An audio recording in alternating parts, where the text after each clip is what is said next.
یہ 4 روز بعد کی بات ہے۔ میں، عمران اور میڈم صفورہ ایک بند کمرے میں بیٹھے صورتحال پر کھل کر بات کر رہے تھے۔ میڈم صفورہ اور عمران کے تعلقات میں حیرت انگیز تبدیلی رونما ہو چکی تھی۔ اس تبدیلی کا محور و منبع 5-6 روز پہلے کا وہی ڈرامائی واقعہ تھا جس نے میڈم اور عمران دونوں کو جان کے لالے ڈال دیے تھے۔ میڈم صفورہ نے ہمیں یہ بات بتا کر حیران کیا کہ 5-6 روز پہلے جب لال بھون کے مین گیٹ پر میرے ساتھ اس کی ملاقات ہوئی تو وہ چوراہے میں اسحاق کی سولی کا منظر دیکھ کر واپس آ رہی تھی۔ میں نے بھی اسے بتایا تھا کہ اسحاق ہمارے ساتھیوں میں سے تھا اور اس کی دردناک موت نے ہمیں شدید صدمہ پہنچایا ہے۔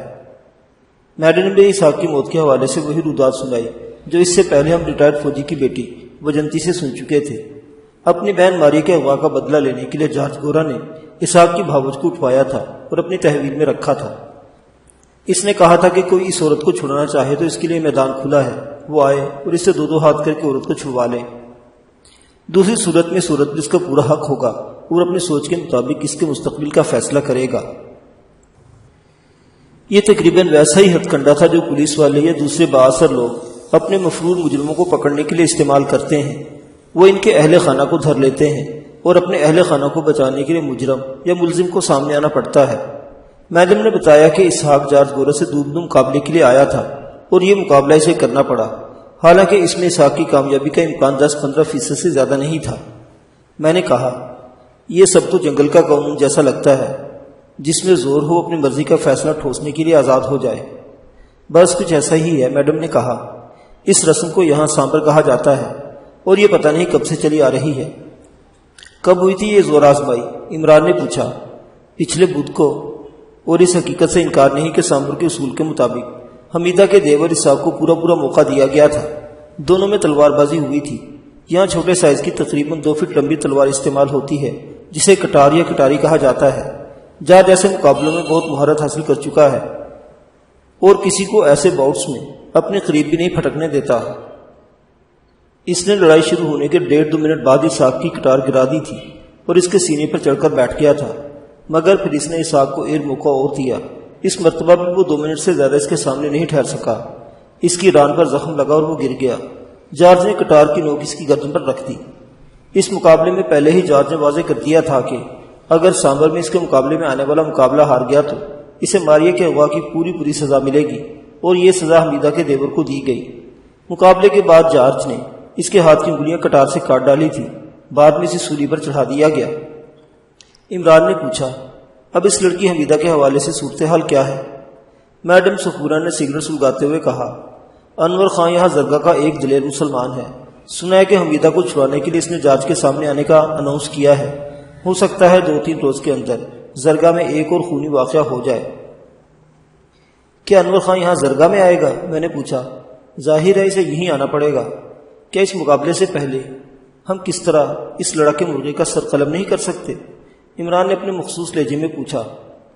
سوچا تو بہت کچھ جا سکتا ہے، لیکن تھیوری اور پریکٹیکل میں بہت فرق ہوتا ہے۔ میڈم نے سگریٹ کا گہرا کش لیا۔ کیا آپ کی رسائی جارج تک نہیں ہے؟ عمران نے پوچھا۔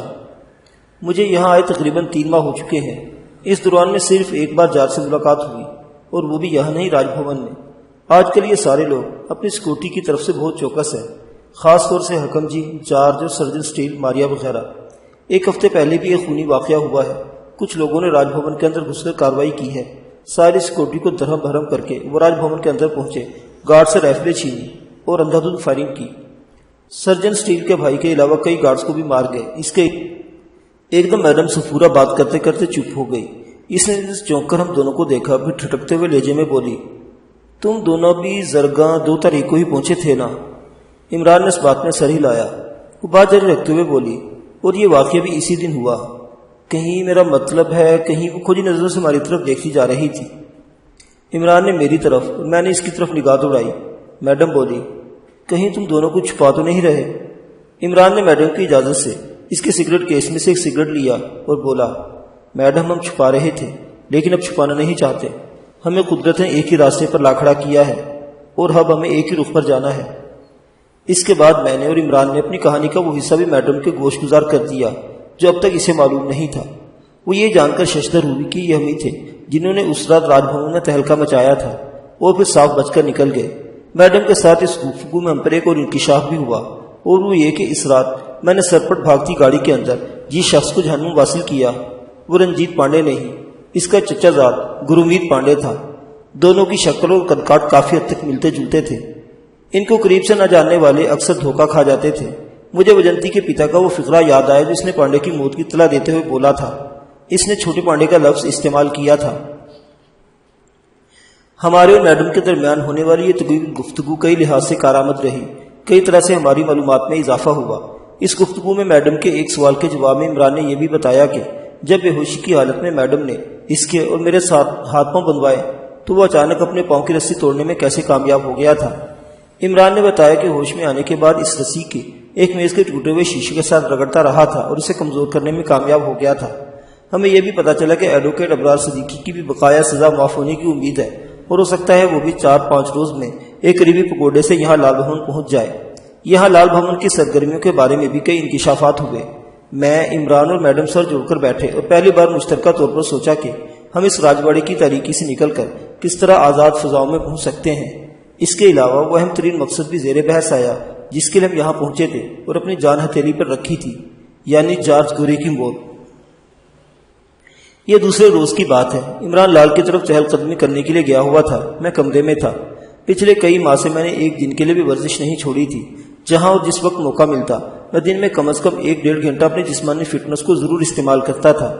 اب بھی میں کمرے کے اندر ہی اپنے کام میں لگا ہوا تھا۔ مارشل آرٹ اور باکسنگ وغیرہ کا ایک لفظ شیڈو فائٹ استعمال ہوتا ہے۔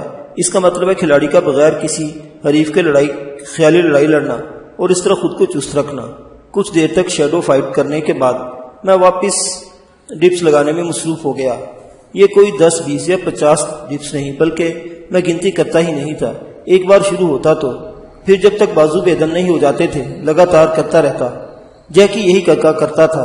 جہاں ہمت جواب دی جاتی ہے وہاں سے غیر معمولی امپرومنٹ کا آغاز ہوتا ہے۔ اس دن میں اپنے جسم پر شاید کچھ زیادہ ہی سختی کر گیا۔ ورزش ختم کی تو پیٹ کے بلائی حصے میں ایٹھن شروع ہو گئی۔ میں قالین پر لیٹ کر خود کو پرسکون کرنے کی کوشش کرنے لگا۔ کھڑکیوں سے باہر لان کا منظر نظر آ رہا تھا۔ دوپہر ہو چکی تھی مگر سرما کی دھوپ میں ابھی تک کوئی دمخم نہیں آیا تھا۔ میں نے دیکھا دور ایک رویشور عمران اکڑ بیٹھا ہوا میڈم سفورہ کے چھوٹے رشین کتے کو پھچکا رہا تھا۔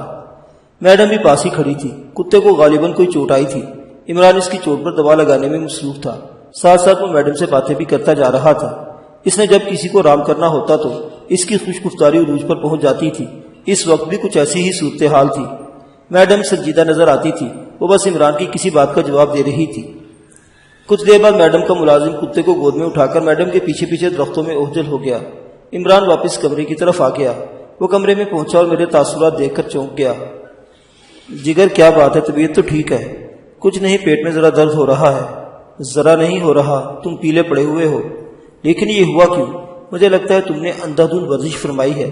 وہ ہمیشہ کی طرح بہت جلد درست نتیجے پر پہنچ گیا۔ میں خاموش رہا تو اس کے اندازے کی تصدیق ہو گئی۔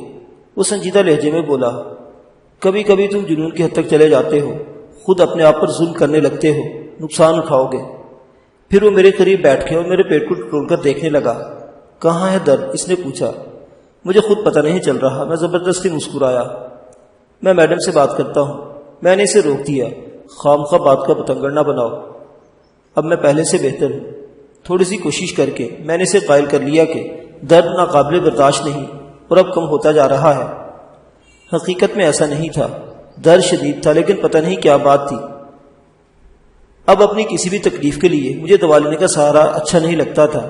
میں تکلیف کو دوا کے بغیر برداشت کرتا تھا اور اکثر یہ برا وقت گزر ہی جاتا تھا۔ اب بھی ایسا ہی ہوا۔ آج 1 گھنٹے تک درد نے زور مارا، پھر دھیرے دھیرے کم ہو کر وہ ختم ہو گیا۔ اسی دوران میں دروازے پر دستک ہوئی اور میڈم اندر آ گئی۔ وہ نسبتاً اچھے موڈ میں تھی۔ سانپ کے ڈسنے کے اثرات اب اس پر نہ ہونے کے برابر رہ گئے تھے۔ ہمارے کمرے کے آہنی دروازے کی مرمت ہو چکی تھی اور بے ہوش ہو جانے والا گارڈ بھی اب روبا صحت تھا۔ میڈم نے سگریٹ سلگایا اور ہمیں بھی پیشکش کی۔ عمران نے یہ پیشکش شکر کے ساتھ قبول کر لی۔ میڈم بولی، آج کل یہاں زرگاہ میں ایک اور بات گردش کر رہی ہے، لوہ یا تختی والی بات۔ تم نے کچھ سنا ہے اس بارے میں؟ نہیں میڈم، میں نے کہا۔ وہ بولی، یہ تو تمہیں پتہ ہی ہے نا کہ حکم جی کے خاص قیدی اگر جیل وغیرہ میں نہ ہو تو اسٹیٹ کی حدوں سے نہیں نکل سکتے، انہیں پکڑ لیا جاتا ہے۔ عام طور پر اسے حکم جی کی روحانی طاقت کا کرشمہ قرار دیا جاتا ہے۔ اب کچھ لوگ یہ بات کر رہے ہیں کہ جس میجک کے ذریعے ان قیدیوں کو اسیر کیا جاتا ہے وہ کسی لوح یا تختی پر لکھا جاتا ہے اور پھر یہ چھوٹی سی لوح قیدی کے جسم میں ڈال دی جاتی ہے۔ یہ اس لوح کی شکتی ہے کہ وہ قیدی جہاں بھی جاتا ہے حکم جی کی نظروں میں رہتا ہے۔ عمران زیر لب مسکرایا اور بولا، اس بارے میں آپ کا کیا آئیڈیا ہے میڈم؟ میڈم سگریٹ کا طویل کش لے کر بولی، اسٹیٹ کے لوگ تو اس میجک اور لو والی بات کو درست سمجھتے ہیں، لیکن چند پڑھے لکھے ایسے بھی ہیں جو سمجھتے ہیں کہ جس چیز کو میجک یا لو اور نقش وغیرہ کہا جاتا ہے وہ شاید کوئی جدید ڈیوائس ہے، کوئی الیکٹرانک چپ وغیرہ۔ کچھ دیر تک کمرے میں گمبھیر خاموشی طاری رہی، پھر میں نے کہا، میڈم آپ نے مجھ سے ابھی تک یہ سوال نہیں پوچھا کہ میں زرگاہ سے فرار ہونے کے بعد حکم کے اہلکاروں کی نگاہ سے کئی ہفتے تک کیسے بچا رہا اور کیسے پھر چورے چھپے یہاں زرگاہ پہنچ گیا۔ بے شک یہ سوال میرے ذہن میں آتا رہا ہے، میڈم نے کہا۔ آپ نے جو تختی والی بات کہی ہے میڈم وہ بالکل درست ہے، اور میں اب تک اس لیے بچا رہا ہوں کہ میں نے اپنے اندر سے اس تختی کی موجودگی سے باخبر ہو گیا تھا۔ باخبر ہو گیا تھا؟ جی میڈم، اور مجھے پتا چل گیا تھا کہ مجھے اس کا توڑ کیسے کرنا ہے۔ میڈم نے پہلے میری طرف پھر عمران کی طرف اور تب دوبارہ میری طرف دیکھا۔ کیا تم اس کی وضاحت کرنا پسند کرو گے؟ اس نے کہا۔ تختی والی بات اسے ششدر کر رہی تھی۔ ہمیں میڈم کا اعتماد اور بھروسہ درکار تھا، یہ اسی صورت میں ہو سکتا تھا جب ہمارے درمیان کم سے کم پردہ باقی رہے۔ میں نے میڈم کو چپ کے حوالے سے تقریباً سبھی کچھ بتا دیا اور یہ بھی بتا دیا کہ بالآخر یہ چپ کیسے اور کیوں کر میرے جسم سے نکل سکی۔ میڈم یہ ساری رویداد بہت حیرت کے عالم میں سنتی رہی، بیچ بیچ میں کہیں کہیں اس نے سوالات بھی کیے۔ میں نے میڈم کو اس نہایت خطرناک آپریشن کا نشان دکھایا اور دیگر تفصیلات بتائیں۔ اس کے بعد میڈم کے کہنے پر میں نے میڈم کے سر کے پچھلے حصے کا معائنہ بھی کیا۔ میرے ذہن میں اس بات کا 60-70% امکان موجود تھا کہ میڈم صفورہ اور برا صدیقی کے جسم میں چپ رکھی ہوگی، مگر کم از کم میڈم کے جسم میں چپ کی موجودگی کا سراغ نہیں ملا۔ ہماری یہ سنسنی خیز گفتگو جاری تھی کہ کسی عورت کے زور زور سے بولنے کی آوازیں آئیں۔ وہ شاید کسی کو ڈانٹ رہی تھی اور مار بھی رہی تھی، پھر جس کو مارا جا رہا تھا اس کی چلانے کی آواز بھی ابھری۔ یہ اسی دن والی سمرین نامی لڑکی کی آواز تھی۔ اوہ گاڈ، یہ پھر تماشا لگ گیا ہے، میڈم نے بیزار لہجے میں کہا۔ ہم سے معذرت کر کے وہ باہر چلی گئی۔ اسے باہر کا معاملہ سنبھالنے اور واپس آنے میں قریباً 10 منٹ لگ گئے۔ اس لڑکی کا کیا مسئلہ ہے میڈم؟ میں نے پوچھا۔ یہاں جو لڑکیاں تربیت کے لیے اور پالش وغیرہ ہونے کے لیے آتی ہیں، ان میں سے کچھ تو ایسی ہوتی ہیں جن کی اپنی مرضی بھی اس میں شامل ہوتی ہے اور وہ راج بھون کے رنگین اور وہاں کے آرام و آسائش میں جانے کا شوق دل میں رکھتی ہیں، لیکن کچھ کو یہ سب کچھ مجبوری کی وجہ سے کرنا پڑتا ہے اور دل ہی دل میں یہ خواہش رکھتی ہیں کہ وہ فیری سلیکشن سے بچ جائیں تو اچھا ہے۔ اب ان میں 2 طرح کی ہوتی ہیں، ایک وہ جو چپ رہتی ہیں اور دوسری وہ جو تھوڑی بہت مزاحمت کرتی ہیں۔ یہ سمرین نامی لڑکی بھی مزاحمت کرنے والیوں میں سے ہے۔ یہ اکثر کسی بات پر اڑ جاتی ہے اور پھر مار پیٹ کا شکار ہوتی ہے۔ شاید تمہیں یہ سن کر حیرانی ہو کہ تمہاری بیوی سلطانہ کے گھرانے سے اس کا تھوڑا بہت تعلق ہے۔ کیا مطلب؟ میں نے حیران ہو کر پوچھا۔ میڈم چند لمحے توقف کرنے کے بعد بولی، یہ سلطانہ کے رشتہ دار ہے۔ اس کی شادی سلطانہ کے بھائی نبیل سے ہونے والی تھی، لیکن پھر نبیل کی کمر پر لگنے والی چوٹ کی وجہ سے مفلوج ہو کر بستر پر پڑ گیا۔ پہلے امید تھی کہ شاید وہ علاج معالجے سے ٹھیک ہو جائے، لیکن یہ بھی نہ ہو سکا۔ پھر وہ لوگ زرگاہ ہی چھوڑ کر نل پانی چلے گئے۔ اب یہ لڑکی نظر میں آ گئی ہے۔ نظر میں آ گئی ہے؟ کیا مطلب؟ عمران نے پوچھا۔ 7ویں کا جشن شروع ہونے سے قریباً 6 مہینے پہلے راج بھون کے خاص اہلکاروں کی ٹیم، جن میں عورتیں بھی شامل ہوتی ہیں، 2 شیزاؤں کی تلاش میں نکلتی ہے۔ جو لڑکیاں سلیکٹ ہوتی ہیں ان کے لیے کہا جاتا ہے کہ وہ نظر میں آئی ہیں۔ اس تلاش میں وہ سینکڑوں عورتیں بھی مدد کرتی ہیں جو مقامی آبادی میں موجود ہوتی ہیں اور ان کے رابطے راج بھون سے ہوتے ہیں۔ تو آپ کا مطلب ہے کہ اس سمرین نامی لڑکی کی شادی سلطانہ کے بھائی سے ہونے والی تھی؟ میں نے حیرت سے کہا۔ بالکل ایسا ہی تھا، اور ان لڑکیوں میں 8-10 اور بھی ایسی ہیں جو بالکل ناخوش ہیں۔ ہو سکتا ہے اس وقت کو کوستی ہوں جب وہ کسی وجہ سے نظر میں آئی۔ میرے دل میں ٹیس سی اٹھی۔ میں نے میڈم سے اس بارے میں 2-4 سوال مزید پوچھے۔ میڈم نے بتایا کہ اس سمرین نامی لڑکی نے اسے خود یہ ساری تفصیل بتائی ہے۔ وہ اس لڑکی کی یاد اب بھی دل میں بسائے ہوئے ہے۔ مجھے وہ ساری باتیں یاد آئیں جو تاؤ افضل نے مجھے سلطان اور اس کے بھائی کے بارے میں بتائی تھی۔ اس نے کہا تھا کہ سلطان پر بھائی کا علاج کرانے کی شدید خواہش رکھتی تھی۔ اس نے محنت مزدوری کر کے 15,000 روپے کی رقم جمع کی تھی، لیکن اس سے پہلے کہ یہ رقم نبیل کے کام آتی میں خود بیمار پڑ گیا۔ میرا بخار اترنے کا نام نہیں لیتا تھا اور ایک ہچکی ہر وقت میرا سینہ دہلاتی رہتی تھی۔ سلطانہ نے اپنی جمع پونجی بشمول اپنے زیورات بے دریغ میرے علاج پر خرچ کر دیے تھے۔ پتہ نہیں کہ خاموشی اور رازداری کے ساتھ اس لڑکی نے کتنے احسان لادے ہوئے تھے میری سر پر۔ میں جدھر رخ کرتا مجھے اس کے بے مثال اثار کے نشان نظر آتے تھے۔ اس اثار کی وجہ سے وہ خود مشکلوں کا شکار ہوئی تھی اور اس کی قریبی بھی۔ جماع سال نبیر کا بیمار ہونا اور مایوس چہرہ میری نگاہوں میں گھومنے لگا۔ مجھے لگا کہ میں اس کی بربادی کا اہم حصے دار ہوں۔ میری وجہ سے اپنے صحت سے دور ہوا اور شاید اپنی محبت سے بھی۔ کن خیالوں میں کھو گئے ہو؟ میڈم کی آواز نے مجھے چونکایا۔ میں اس لڑکی سے مل سکتا ہوں؟ مل کر کیا کرو گے؟ میں اس سے تھوڑی سی بات چیت کرنا چاہتا ہوں۔ تو کر لینا، اس میں کون سی رکاوٹ ہے؟ ابھی وہ ذرا رو دھو رہی ہے۔ گیتا مکھی سے آج پھر اس کی لڑائی ہوئی ہے۔ ایک لڑکی نے اپنے سر کے بال سامنے سے کٹوانے تھے۔ اس نے سمرین سے کہا، بال تھوڑے سے زیادہ کٹ گئے ہیں۔ بناؤ سنگھار والی ٹیچر نے گیتا کو بتایا۔ گیتا نے سمرین کو ڈانٹا ڈپٹا، جس کے بال کٹے ہیں اس کی تو اچھی درگت بنی ہے، تھڑی سے مار پڑی سے۔ یہاں ایسے معاملوں کی بڑی سختی ہے۔ انتخاب کے لیے نظر میں آنے والی لڑکیوں کے لگے بندے اصولوں کے مطابق چلنا ہوتا ہے، خلاف ورزی پر جان تک کے لالے پڑ سکتے ہیں۔ اس بارے میں ہماری معلومات میں مزید اضافہ کرتے ہوئے میڈم نے بتایا، حکم جی کو یہاں اوتار کا درجہ دیا جاتا ہے۔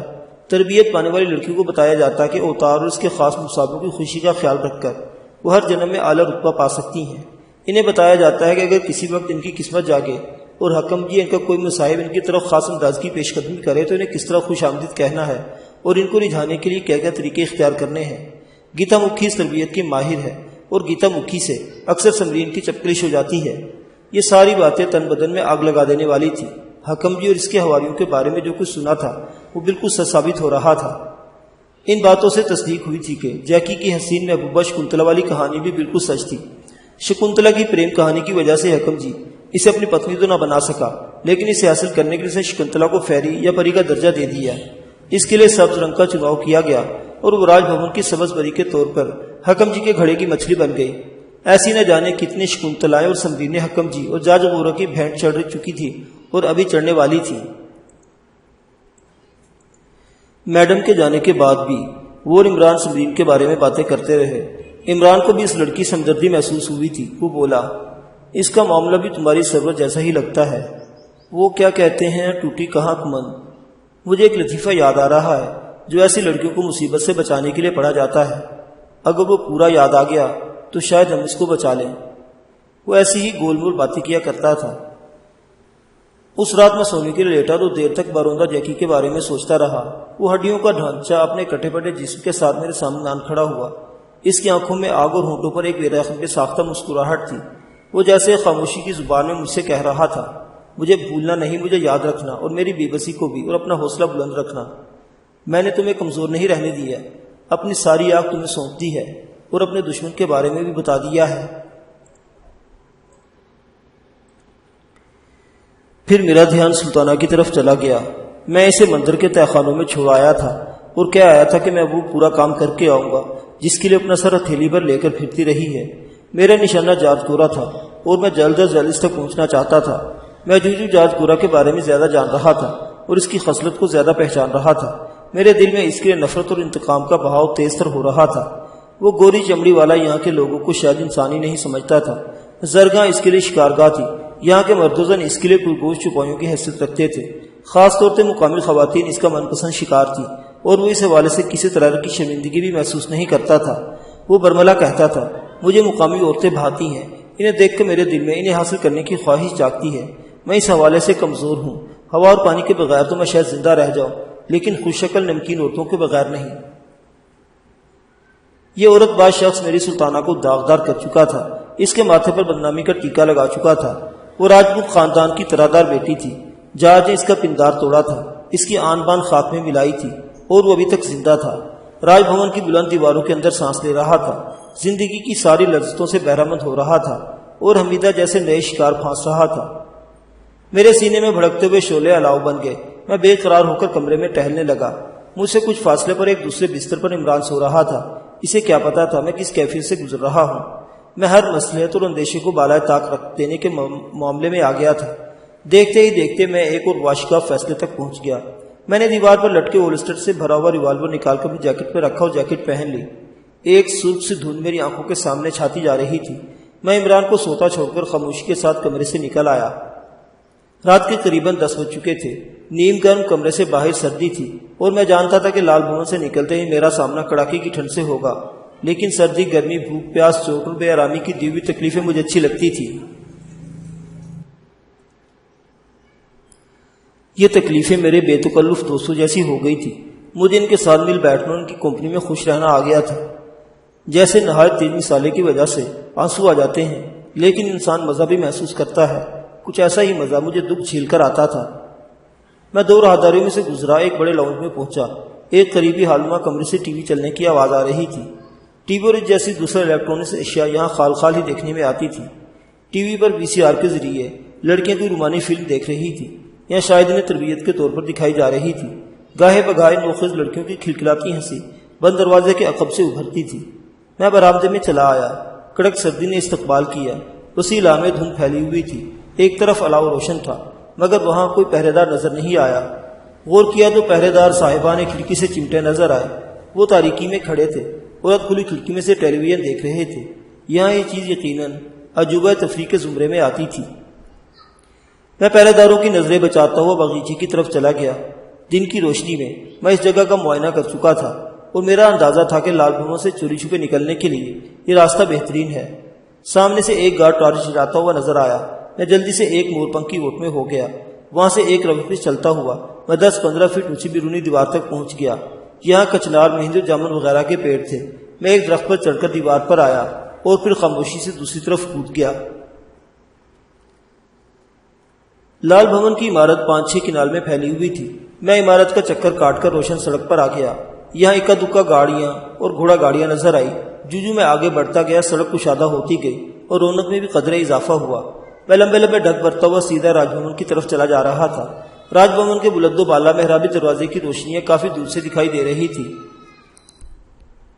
آج میں نے پتلون قمیص پہن رکھی تھی۔ اس سے پہلے میں اور عمران پگڑیوں میں چہرہ چھپا کر زرگاہ میں پھرتے رہے تھے۔ آج پگڑی نہیں تھی اور پتہ نہیں کیوں میں چہرہ چھپانے کی ضرورت بھی محسوس نہیں کر رہا تھا، حالانکہ مجھے معلوم تھا یہاں میرا کوئی شناسا مجھے پہچان سکتا ہے۔ میں جاج کا مفروض قیدی تھا اور اب تو کئی الزام بھی میرے سر آ چکے تھے، جن میں تیواری لال اور ڈیوڈ کے قتل کے علاوہ ماریہ کے اغوا کو بھی شامل کیا جا سکتا تھا۔ ان اندیشوں کو دیوانی ٹھوکر سے اڑاتا ہوا میں سیدھا راج بھون کے بلند و بالا دروازے کی طرف بڑھتا چلا گیا۔ میرے سینے میں دھڑکن کے گولے پھٹ رہے تھے اور رگوں میں لہو کی جگہ آگ دوڑ رہی تھی۔ میری توقع کے عین مطابق ابھی میں راج بھون کے عظیم الشان دروازے سے 50-60 قدم دوری تھا کہ مسلح گارڈز نے مجھے روک لیا۔ کیا بات ہے، کہاں جا رہے ہو؟ ایک افسر نما شخص نے کرخت لہجے میں پوچھا۔ میں جاج گورا سے ملنا چاہتا ہوں۔ میرا لہجہ سپاٹ اور مستحکم تھا۔ کئی گارڈز میرے ارد گرد اکٹھے ہو چکے تھے۔ اچانک مجھے پہچان لیا گیا۔ ایک شخص نے حیرت بھری آواز میں کہا، یہ تو وہی ہے، مختار کی بیٹی کا شوہر۔ سب سناٹے میں رہ گئے۔ میرے چہروں پر ٹارچوں کی روشنی پھینکی گئی۔ ایک دم 2 گارڈز نے رائفلوں کا رخ میری طرف کر دیا۔ تم مہروز ہو؟ اچانک گارڈ کی چونکتی ہوئی آواز میرے کانوں میں پڑی۔ ہاں، اور جارج کو بتاؤ، میں اس سے بھی ملنا چاہتا ہوں۔ ملاتے ہیں، ابھی تم ادھر آؤ۔ انچارج نے مجھے بازو سے پکڑ لیا۔ ایک دوسرے گارڈ نے تیزی سے میری تلاشی لی اور ریوالور میری قمیص کے نیچے سے نکال لیا۔ وہ مجھے مین گیٹ کے پاس ہی واقع ایک چھوٹے سے کمرے کی طرف کھینچنے لگے۔ چھوڑ دو، میں نے بلند آواز میں کہا۔ تم نے میری تلاشی لے لی ہے، اب مجھے جارج کے پاس جانے دو، میں اس سے بات کرنے آیا ہوں۔ تمیز سے بولو، اور کیا بات کرنے آئے ہو تم؟ میں اس کے اعلان کے جواب میں آیا ہوں۔ اس نے سامر کا چیلنج دے رکھا ہے، میں یہ چیلنج قبول کرتا ہوں۔ بہت سے لوگ ارد گرد اکٹھے ہو چکے تھے اور میں یہی چاہتا تھا۔ میں نے چیلنج کی بات کی تو گارڈز میں ایک دم سنسنی سی دوڑ گئی۔ ان کا سخت رویہ بھی قدرے نرم پڑ گیا۔ میں نے اپنی بات دہرائی۔ جارج کو بتا دو کہ میں سامبر میں اس کا سامنا کرنا چاہتا ہوں۔ کوئی نشہ وغیرہ تو نہیں کر رکھا؟ میرا مطلب ہے جو کہہ رہے ہوش و حواس میں کہہ رہے ہو نا؟ انچارج گارڈ کے لہجے میں ہلکا سا طنز داخل ہو گیا۔ ہاں، ہوش و حواس میں ہوں اور چاہتا ہوں کہ تم بھی ہوش و حواس کے ساتھ سنو۔ مجھے جارج سے ملواؤ۔ مجھے ایک کمرے میں بٹھا دیا گیا۔ ایک بار پھر مزید احتیاط سے میری تلاشی لی گئی۔ ارد گرد ہلچل نظر آنے لگی تھی۔ انچارج گارڈ نے مجھ سے کئی سوالات پوچھے جن کے میں نے طے شدہ جواب دیے۔ میں نے انہیں بتایا کہ میں یہاں اکیلا پہنچا ہوں اور آج ہی آیا ہوں۔ قریباً 15 منٹ بعد میں نے ایک منحوس صورت کو اپنے روبرو پایا۔ یہ جارج کا بہنوئی اور ماریہ کا شوہر سرجن سٹیل تھا۔ وہ خاصا دراز قد تھا، نشے کے سبب اس کی آنکھیں قدرے سوجی ہوئی تھی۔ چند دن پہلے میری رائفل کی گولی اس کے بھائی کو لگی تھی اور وہ جہنم واصل ہو گیا تھا۔ اس موت کا غم بھی اس کے چہرے پر تلاش کیا جا سکتا تھا۔ اس نے مجھے سرتپا دیکھا اور اس کی ہلکی نیلی آنکھوں میں حقارت آمیز تجسس نظر آنے لگا۔ وہ بٹانگٹی لہجے میں بولا، خوش آمدید، تمہیں یہاں دیکھ کر بہت خوشی ہوا۔ بہت اچھا بات کہ تم کو ڈھونڈنے میں ہم کو زیادہ سٹرگل نہ ہی کرنا پڑا۔ میں نے بے خوف ہو کر کہا، مجھے بھی خوشی ہے کہ مجھے پالتو کتوں سے نہیں لڑنا پڑا، میں سیدھے ان کے مالک سے دو ہاتھ کر سکتا ہوں۔ تم بکواس بند کرو، انچارج پھکارا اور اسے میرے سر پر چوٹ لگانے کے لیے رائفل کا دستہ فضا میں بلند کیا۔ نہیں، سرجن اسٹیل نے ہاتھ بڑھا کر اسے روک دیا۔ اس نے چیلنج قبول کیا۔ اب یہ ہم کی حفاظت میں ہے، اس کے ساتھ جو کچھ ہوئے گا اب رول کے مطابق ہوئے گا۔ انچارج پیچھے ہٹ گیا۔ کچھ ہی دیر بعد 2-3 اور اہم افراد وہاں آن وجود ہوئے۔ یہ مقامی فوج کے افسران ہی لگتے تھے۔ میں نے خدا بخش کو بھی دیکھا۔ یہ وہی شخص تھا جو چند ماہ پہلے موہن کمار وغیرہ کے ساتھ ملپانی پہنچا تھا تاکہ مجھے اور سلطانہ کو چھوٹے سرکار کی پناہ سے نکال کر واپس درگاہ لا سکے۔ مجھے پہچاننے کے بعد ہر چہرے پر سنسنی کے آثار نظر آ رہے تھے۔ مجھ سے بار بار پوچھا گیا کہ کیا میرے ساتھ کوئی اور بھی یہاں درگاہ پہنچا ہے۔ میں نے ہر بار اس سوال کا جواب نفی میں دیا۔ دراصل ان لوگوں کو انور خان کے بارے میں شک تھا۔ سرجن اسٹیل نے مجھ سے کہا، ہم کو معلوم ہوا تھا کہ وہ بھگوڑا انور خان بھی یہاں آنا مانگتا، وہ بھی چیلنج قبول کرتا۔ وہ بھگوڑا نہیں ہے سرجن، وہ باغی ہے، اور ابھی اس جیسے کئی اور باغی تم لوگوں کو ناکو چنے چبوائیں گے، اور جہاں تک اس کے آنے کی بات ہے تو اس کی جگہ میں آ گیا ہوں۔ ہمارے درمیان کچھ دیر گفتگو جاری رہی۔ سرجن اسٹیل کی طرف سے خدا بخش کوئی پیغام لے کر جارج گورا کی طرف گیا۔ اس کی واپسی 15-20 منٹ بعد ہوئی۔ جارج گورا اس کے ساتھ نہیں تھا۔ اس نے تھوڑی دیر تک سرجن اسٹیل اور فوجی افسران سے کسر کی۔ اس کے بعد خدا بخش نے مجھ سے مخاطب ہو کر پوچھا، سابر سے پہلے کے 2-4 دن تم کہاں رہنا چاہت ہو؟ میں تمہارے اس راج بھون کے سوا کہیں بھی رہنے کو تیار ہوں، میں نے فوراً جواب دیا۔ یہاں اور کون سی جگہ ہے؟ میں نے چند سیکنڈ تک سوچنے کی اداکاری کی، پھر کہا، تم لوگ مجھے پگوڈا میں ٹھہرا سکتے ہو۔ پگوڈا میں کیوں؟ سرجن اسٹیل نے دریافت کیا۔ وہاں میری پرانی ساتھی کورتی موجود ہے۔ تو تم کورتی کے پاس رہنا مانگتا؟ اسٹیل نے اوپر نیچے سر ہلایا۔ میں نے بھی اسی طرح سر کو حرکت دی۔ لیکن کورتی تو کہیں اور ہے، خدا بخش نے کہا۔ وہ جہاں بھی ہے میں اس کے ساتھ ٹھہر سکتا ہوں۔ اوکے، اس کا ارینجمنٹ ہو جائے گا، اسٹیل بولا۔ گفتگو کے دوران میں وہ برابر مجھے تفتیشی نظروں سے گھور رہا تھا۔ کسی وقت اس کے تاثرات عجیب سے ہو جاتے۔ یہی وہ شخص تھا جس نے میرے سر کے اندر منحوس چپ پلاٹ کی تھی، وہ چپ جو میرے جسم کا حصہ بن گئی تھی اور جسے اپنی مرضی سے جدا کرنے کا مطلب موت کے سوا اور کچھ نہیں تھا۔ غالباً اسٹیل کے ذہن میں کئی سوال کلبلا رہے تھے۔ ان میں سے ایک اہم سوال یہ رہا ہوگا کہ مجھے درگاہ سے باہر ہر طرف دور دور تک تلاش کیا جا رہا تھا۔ ممکن تھا کہ سگنل وصول کرنے والے کئی اینٹینا یہاں اور وہاں چکرا رہے ہوں۔ میں اس ساری تلاش کو ناکام کر کے راج بھون کے عین سامنے آنمودار ہوا تھا۔ یہ کیوں کر ہو سکا تھا؟ کیا یہ ایک اتفاق تھا، یا پھر اس کی چپ نے کام کرنا چھوڑ دیا تھا، یا پھر کوئی اور مسئلہ تھا؟ میں سمجھ گیا کہ بہت جلد مجھے اس چپ کے حوالے سے بھی اسٹیل وغیرہ کو جواب دینا پڑے گا۔ کچھ دیر تک مجھ سے مزید پوچھ تاچھ جاری رہی، پھر کڑے پہرے میں مجھے میڈم صفورہ کی طرف روانہ کر دیا گیا۔ میں گھوڑا گاڑی میں تھا۔ 3 مسلح گارڈز میرے سامنے بیٹھے تھے۔ ایک گھوڑا گاڑی آگے اور ایک پیچھے تھی۔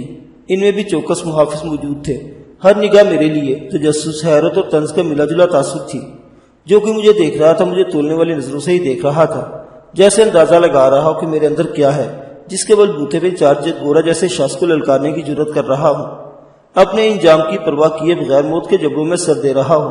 یہ گارڈز وغیرہ اپنے افسران کی وجہ سے چپ تھے، ورنہ ہو سکتا تھا کہ وہ مجھ پر حقارت اور طنز کے تیر چلانا شروع کر دیتے۔ پھر ایک گارڈ سے برداشت نہیں ہو سکا۔ وہ ایک طرف تھوک کر بولا، بھگوان کا شکر کرو تمہیں بڑوں کی طرف سے رکشا مل گئی ہے، نہ ہی تو اس گاڑی کے اندر تمہاری ایک بوٹی بھی نہ ملتی۔ تم بھی شکر کرو کہ میں یہاں کتوں بلوں سے نہیں لڑا، ان کے مالک سے لڑنے کے لیے آیا ہوں۔ گارڈ نے مشتعل ہو کر میرا گریبان پکڑنا چاہا، لیکن دوسرے نے اسے روک دیا۔ چھوڑ دو یار، یہ اپنی موت آپ مرنے والا ہے، اور یہ کوئی آسان موت نہ ہی ہوئے گی۔ اس کے ساتھی کی طرح اس کی بھی ایک ایک ہڈی ٹوٹے گی پہلے۔ جتنا بڑا اپرادھ ہے اس سے بڑی سزا ہوئے گی۔ کس اپرادھ کی بات کر رہے ہو تم؟ میں نے کسی کی ماں بہن کے ساتھ کیا کر دیا ہے؟ تم نے کیا ہے، اور یہ ساری دنیا جانت ہے تم ان لوگوں میں شامل تھے جنہوں نے سرجن صاحب کی دھرم پتنی کو اغوا کیا اور ان کی آبرو خراب کی۔ گارڈ کی آنکھوں سے شعلے نکل رہے تھے اور تم نے ان کو گولی مار کر زخمی بھی کیا۔ وہ اپنا فقرہ مکمل کرتے ہوئے بولا۔ میں سمجھ گیا وہ ماریا کی بات کر رہا ہے، میں نے اطمینان سے کہا۔ مجھے تم جیسے کرائے کے ٹٹوؤں کے سامنے صفائی پیش کرنے کی ضرورت نہیں، لیکن پھر بھی سن لو کہ سرجن کی پتنی اور جارج کی بہن ماریا کو سلطانہ کے بدلے میں اٹھایا گیا تھا اور وہ بدبخت اٹھائے جانے کے قابل تھی۔ لیکن یہاں دوسری بات بھی یاد رکھو، اسے اٹھانے والے مسلمان تھے، انہوں نے تمہاری عورت کے ساتھ وہ سلوک نہیں کیا جو تم نے ان کی عورت کے ساتھ کیا۔ گارڈ پھنکارا۔ کوئی ناری بھی کسی مرد پر ایسا جھوٹا الزام نہیں لگا سکتی۔ کیا تم انکار کرو تو کہ شریمتی ماریا کی عزت خراب ہوئی؟ نہیں، میں نے انکار کیا۔ شریمتی جی کی عزت خراب ہوئی، لیکن کسی نے نہیں، اس نے خود کی۔ اس نے اندھیری رات میں ایک پارسی کو اپنا جسم رشوت کے طور پر پیش کیا اور اس کی مدد سے بھاگ نکلی۔ یہ بکواس ہے، گارڈ گرجا۔ اس طرح کی باتیں تم مسلمانوں نے ہی پھیلائی ہیں، اپنے گندے اپرادھ پر پردہ ڈالنے کی کوشش کی ہے تم لوگوں نے۔ ناری کی عزت؟ کون ناری؟ کیسی عزت؟ میں نے بھڑک کر اس کی بات کاٹی۔ یہ گوڑی چمڑی والے جنہیں تم اپنا آقا بنایا ہوا ہے عزت، آبرو، پوترتا اور شرم و حیا جیسے لفظوں کا مطلب ہی نہیں جانتے۔ ان کے دیس میں جا کر دیکھو، یہ ماریا جیسی میمیں ایک برگر اور ایک کوک کے لیے کسی کے بھی ساتھ جانے کے لیے تیار ہو جاتی ہیں، اور یہاں برگر کوک کا نہیں جان کا معاملہ تھا۔ گارڈ نے دانت پیسے۔ بھگوان کی سونگد، اگر مجھے بڑوں کا ڈر نہ ہوتا تو میں اس جگہ تمہاری کھوپڑیوں میں سوراخ کر دیتا۔ اچھا تم دونوں چپ ہو جاؤ، دوسرے گارڈ نے ذرا تحکم سے کہا۔ وہ قدرے سینئر دکھائی دیتا تھا۔ اسی دوران میں اس قافلے کی گاڑیاں لال بھون کے سامنے پہنچ گئی۔ کئی دیگر اہم عمارتوں کی طرح یہ عمارت بھی جنریٹر کی برقی رو سے روشن تھی۔ گاڑیاں مین دروازے کے سامنے رک گئی اور وردی میں ملبوس دو افسر نما افراد لال بھون کے اندر چلے گئے۔ یقینی بات تھی کہ وہ میڈم صفورہ کو ساری صورتحال سے آگاہ کرنے کے لیے گئے تھے۔ مجھے میڈم کی فہم و فراست اور معاملہ فہمی پر اعتماد تھا۔ مجھے یقین تھا کہ وہ اپنی گفتگو سے ان افسران کو کسی طرح کا شک نہیں ہونے دے گی۔ ابھی صرف چند گھنٹے پہلے یہاں سے گیا تھا اور اب ایک نئی حیثیت سے واپس آیا تھا۔ دونوں افسران 15-20 منٹ بعد واپس آئے اور مجھے نیم گرم گھوڑا گاڑی سے اتار کر لال بھون کے اندر لے گئے۔ گیٹ پر موجود گارڈ اور دیگر ملازمین نے اس سے پہلے میری صورت نہیں دیکھی تھی۔ وہ نہیں جانتے تھے کہ میں میڈم صفورہ کا وہی مہمان ہوں جو چند روز پہلے یہاں پہنچا تھا۔ عین ممکن تھا کہ اب ان لوگوں نے مجھے سلطانہ کے شوہر کی حیثیت سے پہچان لیا ہو۔ بہرحال وہ سب خاموش تھے۔ لال بھون کی عالیشان راہداریوں میں سے گزر کر میں جلدی میڈم صفورہ کے سامنے پہنچ گیا۔ وہ سلیپنگ گاؤن میں تھی۔ اس کے حالت سے ظاہر تھا کہ نیند سے جاگی ہے۔ میری توقع کے عین مطابق میڈم صفورہ مجھ سے اسی انداز میں ملی جس میں اسے ملنا چاہیے تھا۔ اس نے قدر حیرت ظاہر کی کہ میں اس وقت اس حال میں یہاں زرگاہ میں موجود ہوں۔ اس نے اپنی اس حیرت میں ہلکی سی ناگواری بھی شامل کر لی تھی۔ ہمارے درمیان تھوڑی سی گفتگو ہوئی، پھر فوجی افسر نے میڈم صفورہ کو بتایا، جو کچھ بھی ہے میڈم، یہ شخص فی الحال سرجاج کے مہمان کی حیثیت رکھتا ہے۔ سرجن صاحب کو حکم ہے کہ اسے یہاں لال بھون میں رہنے کی آگیا دی جاوے اور ہر طرح کی سہولت مہیا کی جاوے۔ اس کے بارے میں مزید احکامات سرجاج بعد میں دیویں گے۔ میڈم نے سگریٹ کا طویل کش لیتے ہوئے کہا، ٹھیک ہے، اگر یہ سرکار کا آرڈر ہے تو یہ یہاں رہ سکتا ہے، لیکن اس کی حفاظت، اس کے لیے آپ کو کوئی چنتا نہ کریں۔ ٹھیک اسی وقت سے یہ عمارت ہماری سیکورٹی گھیرے میں رہے گی۔ عمارت کے اندر بھی سرجاج کی اسپیشل فورس کے لوگ موجود رہیں گے۔ میڈم صفورہ کو علیحدگی میں کچھ ہدایات دینے کے بعد فوجی افسران واپس چلے گئے۔ جو ہی تنہائی میسر آئی، ایک دروازے کے عقب سے عمران بھی نمودار ہوا۔ اس کی آنکھوں میں حیرت تھی۔ او ایک گھامڑ، یہ کیا گڑبڑ گھوٹالا کیا تو نے؟ اس نے منہ گدی سے دبوچ لیا اور زور سے آگے پیچھے ہلایا۔ سب کچھ بتاتا ہوں، بتانے کے لیے تو یہاں آیا ہوں، میں نے اس سے گردن چھڑاتے ہوئے کہا۔ غضب خدا کا، اتنا بڑا دھوکہ! نہ کوئی صلاح نہ مشورہ، مجھے سوتا چھوڑ کر نکل گئے اور جا پہنچے راج بھون کے سامنے۔ یار سچی بات ہے، مجھے اپنے کانوں پر یقین نہیں ہو رہا۔ تم اتنے بے وفا اور کمینے ہرگز نہیں ہو سکتے۔ اتنا بڑا قدم اٹھانے سے پہلے تم نے مجھ سے یا میڈم سے بات تک نہیں کی۔ نہیں، ضرور میں جاگتے آنکھوں سے خواب دیکھ رہا ہوں، ابھی یہ سارا طلسم ٹوٹ جائے گا۔ وہ اداکاری کر رہا تھا، لیکن اس کے ساتھ ساتھ واقعی بہت حیران بھی تھا۔ تم نے جو کچھ سنا ہے وہ صحیح ہے ڈیر، میں نے ٹھہرے ہوئے لہجے میں کہا۔ یعنی تم جاج گورا کا چیلنج قبول کر آئے ہو اور اسے للکار آئے ہو کہ اس سے دو لڑائی کرو گے؟ ایسا ہی ہے، وہ میڈم سے مخاطب ہو کر بولا۔ میڈم اس نے ضرور کوئی زہریلی چیز کھا لی ہے، یہ زہر اس کے دماغ کو چڑھ گیا ہے یا پھر اس نے نشہ کیا ہے۔ اس کا ڈوپ ٹیسٹ کراؤ میڈم، یا ڈوپ ٹیسٹ ہو سکتا ہے نا؟ چل بھائی چل اٹھ۔ اسی دوران میں کمرے کے بند دروازے پر دستک ہوئی۔ گیتا نے میڈم کو پکارا، غالباً کوئی ایمرجنسی کام تھا۔ میڈم ابھی آئی کہہ کر چلی گئی۔ اس کے جاتے ہی عمران ایک دم سنجیدہ ہو گیا۔ میں نے دیکھا اس کی آنکھوں میں گہری فکر مندی جھانکنے لگی۔ وہ میری آنکھوں میں دیکھتے ہوئے بولا،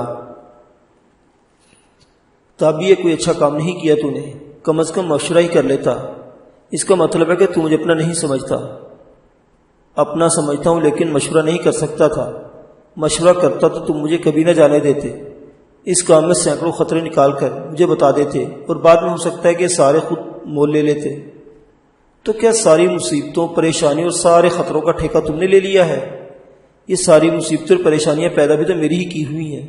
تمہارا جارج اور حکم وغیرہ سے کیا واسطہ ہے؟ یہ ساری دشمنی میری ہی پالی ہوئی ہیں۔ تم مانو یا نہ مانو، لیکن میں نے آج تک تم سے لیا ہی کیا ہے؟ ہر قدم پر تمہارا سہارا مانگتا رہا ہوں اور تم کسی بھی چیز کی پرواہ کیے بغیر یہ سہارا مجھے دیتے رہے ہو، لیکن اب نہیں۔ اب پلیز مجھے اپنے طور پر کچھ کرنے دو، مجھے میرے ہونے کا احساس ہونے دو۔ لیکن تابی، نہیں عمران، اب اس بارے میں کچھ نہ بولو۔ ویسے بھی جو ہونا تھا وہ ہو چکا ہے۔ اب اگر کر سکتے تو ایک کام کرو، کسی بھی ذریعے سے انور خان تک یہ اطلاع پہنچا دو۔ کیسی اطلاع؟ یہی کہ وہ بزرگاں نہ آئے، وہ جس کام کا ارادہ رکھتا تھا۔ اب میں نے اپنے ذمہ لے لیا ہے، اب اسے جان مصیبت میں ڈالنے کی ضرورت نہیں، میں نے مستحکم لہجے میں کہا۔ عمران ایک گہری سانس لے کر رہ گیا۔ اسی دوران میں میڈم بھی واپس آ گئی۔ اس کے چہرے پر تشویش اور برہمی تھی۔ وہ بولی، تابش، یہ بہت جذباتی فیصلہ کیا ہے تم نے۔ یہ قدم اٹھانے کی کیا ضرورت تھی؟ تم نے آنن فانن خود کو ایک بڑی مصیبت میں ڈال لیا ہے۔ مصیبت میں تو ہم سب ہی ہیں، لیکن تمہیں کیا ضرورت ہے کہ جارج کی مرضی کے محاذ پر لڑنے کی؟ تم اس کام کے لیے کوئی راستہ بھی ڈھونڈ سکتے تھے۔ ہم تینوں مل کر سوچتے کوئی حل نکل آتا۔ اب تو جو ہونا تھا میڈم ہو چکا، میں نے اسے نظریں ملائے بغیر کہا۔ وہ بے قراری سے کمرے میں ٹہلنے لگی۔ بے وقوفی ہوئی ہے تم سے، کم از کم مشورہ ہی کر لیتے۔ جارج نے ایک ایسا پھندا لگایا ہوا ہے اور تم اس کے پھندے میں آنے کے لیے شاندار پھرتی دکھائی۔ اب واپسی کا کوئی راستہ ہی نہیں تمہارے پاس۔ میں واپس آنا چاہتا بھی نہیں ہوں میڈم، اور آپ اتنا زیادہ پریشان نہ ہوں۔ میں نے اب زمانے کا بہت گرم سر دیکھ لیا ہے، مرنے مارنے کی ہمت آ چکی ہے مجھ میں جارج گوراگری کرنے والا ثابت نہیں ہوں گا۔ آپ یقین رکھیں، اس شخص کی اس کی توقع سے کہیں زیادہ مزاحمت ملنے والی ہے، میں نے پوری یقین لہجے میں کہا۔ میرے لہجے کی حرارت اور توانائی کو محسوس کر کے میڈم کے چہرے کے تناؤ میں ایک بے ساختہ کمی واقع ہوئی۔ وہ ایک نشست پر بیٹھ کے مجھے تولنے والی نظروں سے دیکھتے ہوئے بولی، یہ ٹھیک ہے کہ پچھلے چند ماہ میں تم بہت زیادہ بدلے ہو۔ تمہارے بارے میں الٹی الٹی خبریں ہم تک پہنچی ہیں، ان میں رنجیت پانڈے والی بھی خبر شامل تھی۔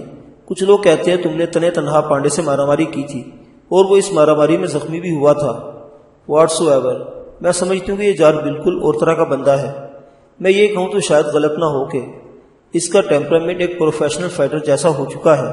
پچھلے 3-4 سالوں میں اس نے اس طرح کی لڑائیوں کا خاطر خواہ تجربہ حاصل کیا ہے، اور اس بات کو تسلیم کر لینا چاہیے کہ وہ ہر طرح کی فائٹنگ میں ایک نہایت طاق اور سخت جان حریف ہے۔ تمہیں پتا ہے کہ میں اسٹیٹ میں آباد ہونے سے پہلے انگلینڈ میں کیا کرتا تھا؟ جی نہیں، میں نے کہا۔ برمنگھم میں مارشل آرٹس کا ایک بہت بڑا کلب ہے۔ یہ کلب 1925 میں جارج کے دادا نے شروع کیا تھا۔ دادا کے بعد جارج کا باپ اور پھر خود جارج اس کلب کا کرتا دھرتا رہا۔ فائٹنگ آرٹ میں اس شخص کی دلچسپی خاندانی ہے، اس کے ساتھ ساتھ یہ مجرمانہ ذہن کا بھی مالک ہے۔ اس لحاظ سے ہم اسے 2 دھاری تلوار کہہ سکتے ہیں۔ اس تلوار کو زہر کی پان لگانے کے لیے حکم جی کی دوست مکمل پشت پناہی بھی موجود ہے۔ ہم اس بر صغیر کے لوگ فطری طور پر محکوم طبیعت کے مالک ہیں۔ جو چیز باہر سے اور خاص طور سے مغرب سے آتی ہے وہ ہمیں بہت جلد متاثر کرتی ہے، اور اگر اس چیز میں واقعی کوئی بات بھی ہو تو پھر تو سونے پر سہاگا ہے۔ جارج باہر سے آیا ہے اور اس میں ٹیلنٹ بھی ہے، یہی وجہ کہ مقامی لوگ پوچھنے کی حد تک اس سے متاثر ہیں، لیکن توہم پرستوں سے شکتی دیوتا تک کہہ ڈالتے ہیں۔ حکم جی کی طرف سے اس کو سر کا خطاب ملا ہوا ہے، اور دوسری طرف ان سرجی نے راجواڑے کو اپنی شکارگاہ بنایا ہوا ہے، عمران نے کہا۔ ایسا ہی ہوتا ہے، طاقت اپنے قانون خود بنا لیتی ہے۔ جس کے پاس اختیار ہوتا ہے اس کے لیے ہزارہ آسانیاں مہیا ہو جاتی ہیں، اور اگر اختیار گورے کے پاس ہو تو پھر کیا ہی بات ہے۔ گورا ہم جیسے لوگوں پر اپنا اختیار استعمال کرنے کا ہنر جانتا ہے۔ یہ لوگ یوں ہی تو 200 سال تک یہاں حکومت نہیں کر گئے۔ میں نے موضوع بدلتے ہوئے کہا، میڈم میں اپنی جلد بازی پر شرمندہ ہوں، لیکن ایک بار پھر کہوں گا، جو ہونا تھا وہ ہو چکا۔ اب آپ سے درخواست ہے کہ میرے 2 کام کر دیں۔ کیسے کام؟ زیادہ مشکل کام نہیں، آپ بآسانی کر سکتی ہیں میڈم۔ کچھ کہو گے تو پتہ چلے گا۔ کسی طرح نل پانی میں انور خان تک یہ پیغام پہنچا دے کہ وہ آنے کا پروگرام فوراً ختم کر دیں، کیونکہ میں نے جاج کا چیلنج قبول کر لیا ہے۔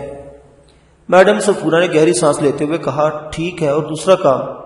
مجھے اس عمارت میں ایک علیحدہ پورشن دے دے جہاں میں 2-4 دن میں اپنی فٹنس کو بہتر کر سکوں۔ علیحدہ پورشن کی کیا ضرورت ہے؟ یہ ایک چھوٹا سا جم موجود ہے، تم چاہو تو صبح 11-12 بجے تک اسے آزادی سے استعمال کر سکتے ہو، لیکن یہ سب تو بعد کی باتیں ہیں۔ پہلے یہ تو پتہ چلے کہ سامبر رچنا والے کیا کہتے ہیں۔ سامبر رچنا والے کون؟ میں نے پوچھا۔ پنڈت مہاراج اور ان کے چیلے۔ اس سامبر کی رسم میں 2 حریفوں کو آمنے سامنے آنے کا حتمی فیصلہ یہ لوگ ہی کرتے ہیں۔ باقاعدہ کنڈلیاں وغیرہ نکالی جاتی ہیں اور مناسب وقت بھی طے کیا جاتا ہے۔ اس کے بعد یہ فیصلہ بھی ہوتا ہے کہ دونوں حریف کس طریقے سے ایک دوسرے کا سامنا کریں گے، یعنی لڑائی خالی ہاتھ ہوگی یا کوئی ہتھیار والا استعمال کیا جائے گا، اور اگر ہتھیار استعمال کیا جائے گا تو کون سا ہوگا، اور اس ہتھیار سے بچاؤ کے لیے کیا انتظام ہوگا۔ اصولی طور پر سامبر کی لڑائی صرف حریف کو زیر کرنے کے لیے ہوتی ہے، لیکن کچھ موقعوں پر ایسا بھی ہوا کہ لوگ شدید زخمی ہوئے یا پھر ان کی جان ہی چلی گئی ہے۔ ہم تینوں کے درمیان رات آخری پہر تک گفتگو جاری رہی۔ اس گفتگو کے آخر میں میڈم نے وعدہ کیا کہ وہ صبح سے سب سے پہلے یہی کام کرے گی کہ کسی طرح انور خان تک میرا پیغام پہنچائے گی۔ اس لال بھون میں ایک بندہ ایسا تھا جس پر میڈم ادھا اعتماد کر سکتی تھی۔ اس کی حیثیت یہاں میڈم کے خاص الخاص کارندے جیسی ہو گئی تھی۔ میڈم کے جانے کے بعد میں اور عمران سو گئے۔ باروندہ جیکی نے میری تربیت کے دوران میں جو ہدایات مجھے دی تھیں، ان میں یہ بھی شامل تھا کہ میں نرم بستر پر سونے سے گریز کروں، اور کئی دوسری ہدایتوں کی طرح اس ہدایت پر بھی عمل کرتا تھا، بلکہ مجھے ایسا کرنا اچھا لگتا تھا۔ یہاں بھی قالین پر چادر بچھا کر سوتا تھا۔ عمران نے کئی بار چاہا کہ میں اس کی طرح کا بستر استعمال کروں، لیکن میں ٹال گیا۔ ہم دوپہر سے کچھ ہی دیر پہلے بیدار ہوئے۔ کئی دن کے ابرآلود موسم کے بعد یہ ایک چمکیلا دن تھا۔ بھون کے وسیع سبزہ زار میں نرم دھوپ پھیلی ہوئی تھی۔ ہمیں میڈم نے ہی بیدار کیا تھا۔ وہ خاصی جلدی میں نظر آتی تھی۔ اس نے اطلاع دی، جارج صاحب آ رہے ہیں، تم منہ ہاتھ دھو کر جلدی سے تیار ہو جاؤ، اور تم بھی کسی کمرے میں چلے جاؤ، جب تک جارج صاحب یہاں ہیں باہر نہیں آنا۔ میڈم نے آخری الفاظ عمران سے مخاطب ہو کر کہے۔ عمران سے بات کرتے ہوئے وہ اس سے نگاہ نہیں ملاتی تھی۔ بظاہر تو یہی لگتا تھا کہ زہریلے سانپ والے ڈرامائی واقعے کے بعد وہ عمران کو معاف کر چکی ہے، یا کم از کم اتنا تو ہو چکا ہے کہ وہ اسے برداشت کر رہی ہے، لیکن اس کی دلی کیفیت کے بارے میں ابھی حتمی رائے قائم کرنا مشکل تھا۔ آپ کا کیا اندازہ ہے جارج کے آنے کا کیا مقصد ہوگا؟ عمران نے پوچھا۔ میرے خیال میں اس کے ساتھ پنڈت مہاراج ہوں گے جو کنڈلی وغیرہ نکالیں گے۔ اس کے علاوہ ہو سکتا ہے کہ سامبر کے بارے میں ڈسکشن ہو، میڈم نے سپاٹ لہجے میں کہا۔ میں نے جلدی سے منہ ہاتھ دھویا اور میڈم کا فراہم کردہ لباس پہنا۔ یہ پینٹ شرٹ اور سویٹر پر مشتمل تھا۔ شیو کئی دن سے بڑی ہوئی تھی۔ مجھے شیو کا سامان بھی مہیا کر دیا گیا۔ آدھ پون گھنٹے میں بالکل فریش ہو چکا تھا، اور حقیقت میں اندر سے بہت فریش تھا۔ راج بھون کے سامنے جارج گورا کو للکارنے کے بعد میرے اندر کا غبار نکل گیا تھا۔ میرے رگوں پہ میں دوڑنے والی بے پناہ بے قراری ایک طرح کے ٹھہراؤ میں بدل گئی تھی۔ اب مجھے یہ سوچ کر لطف محسوس ہو رہا تھا کہ میں اپنے بدترین دشمن کی آنکھوں میں آنکھوں ڈال کر بات کروں گا اور اس کے خلاف خم ٹھونک کر میدان میں آؤں گا۔ معزز سامعین حضرات، یہ دلچسپ ترین داستان ابھی جاری ہے۔ بقیہ واقعات اگلی قسط میں۔ دیکھتے رہیے اردو داستان۔ اللہ حافظ۔